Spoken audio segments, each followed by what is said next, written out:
अगर आपको लगता है कि मैं जिस भी काम में हाथ डालता हूँ नाकामी ही नाकामी होती है, मेरा रिश्ता कामयाब नहीं है, सालों से दुआ कर रहा हूँ या कर रही हूँ, मेरे हस्बैंड के साथ, मेरी वाइफ के साथ ताल्लुकात अच्छे नहीं होते, ससुराल से नहीं बनती, या मेरी जॉब प्लेस पर मेरे हालात ठीक नहीं होते, मैं फाइनेंशियल क्राइसिस का शिकार हूँ, मेरी जरूरतें कभी पूरा होती नहीं, इतनी मेहनत करने के बावजूद भी, इतने सालों की मेहनत के बावजूद भी ना अपना घर है, ना गाड़ी है, ना कुछ है, मतलब बरकत नहीं है, खुदा मेरी नहीं सुनता, मेरी सुनी नहीं जाती।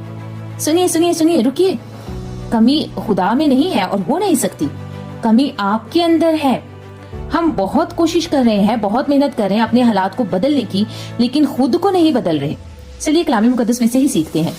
ईसाया चैप्टर नंबर 59 वर्स नंबर 1 में खुदावन के कलाम में लिखा है, देखो खुदावन का हाथ छोटा नहीं हो गया कि बचा न सके, और उसका कान भारी नहीं कि सुन न सके, बल्कि तुम्हारी बद किरदारी ने तुम्हारे और तुम्हारे खुदा के दरमियान जुदाई कर दी है, और तुम्हारे गुनाहों ने उसे तुमसे रूपोश किया ऐसा कि वो नहीं सुनता। आमीन। वजह हमारी बद किरदारी।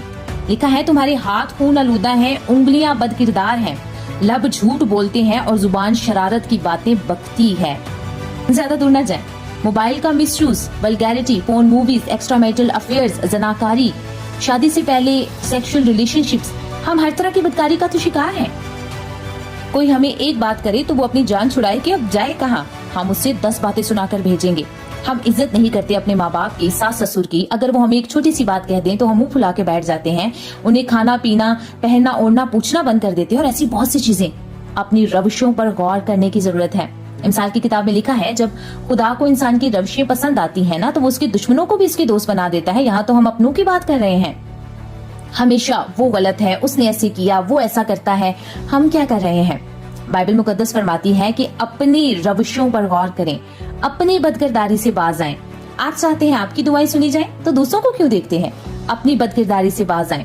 आप ये क्यों सोचते हैं कि फलां बंदा मेरे साथ क्या बिहेव करता है, उसकी दुआएं रुक जाएंगी। आपको अपना बिहेव दुरुस्त रखना है, माफ करना है, बदजुबानी नहीं करनी, बदनीयती नहीं करनी, बदकलामी नहीं करनी, अपने घरों के अगेंस्ट दूसरों से बातें नहीं करनी, अपनों की बुराइयां नहीं करनी, गीबत नहीं करनी, और ऐसी बहुत सी चीजें। आप चाहते हैं आपकी दुआएं सुनी जाएं, तो अपनी रविशें दुरुस्त करें। अगर हम दूसरों को देखकर गुनाह करते हैं या दूसरों की वजह से गुनाह करना शुरू हो गए हैं, तो नुकसान में तो हम खुद हैं, क्योंकि जब तक हमारी बदकिरदारी से हम अपने आप को बाज नहीं रखेंगे, खुदा के कलाम को नहीं सीखेंगे, खुद को नहीं बदल लेंगे, रूल कुदस की रहनुमाई में चलना नहीं सीखेंगे, अपने आप को दुरुस्त नहीं करेंगे, तो सुनिए, खुदावंद हमसे रूपोश ही रहेगा, हमारी दुआएं नहीं सुनी जाएंगी, और खुदावंद का दिल हमसे दूर ही रहेगा।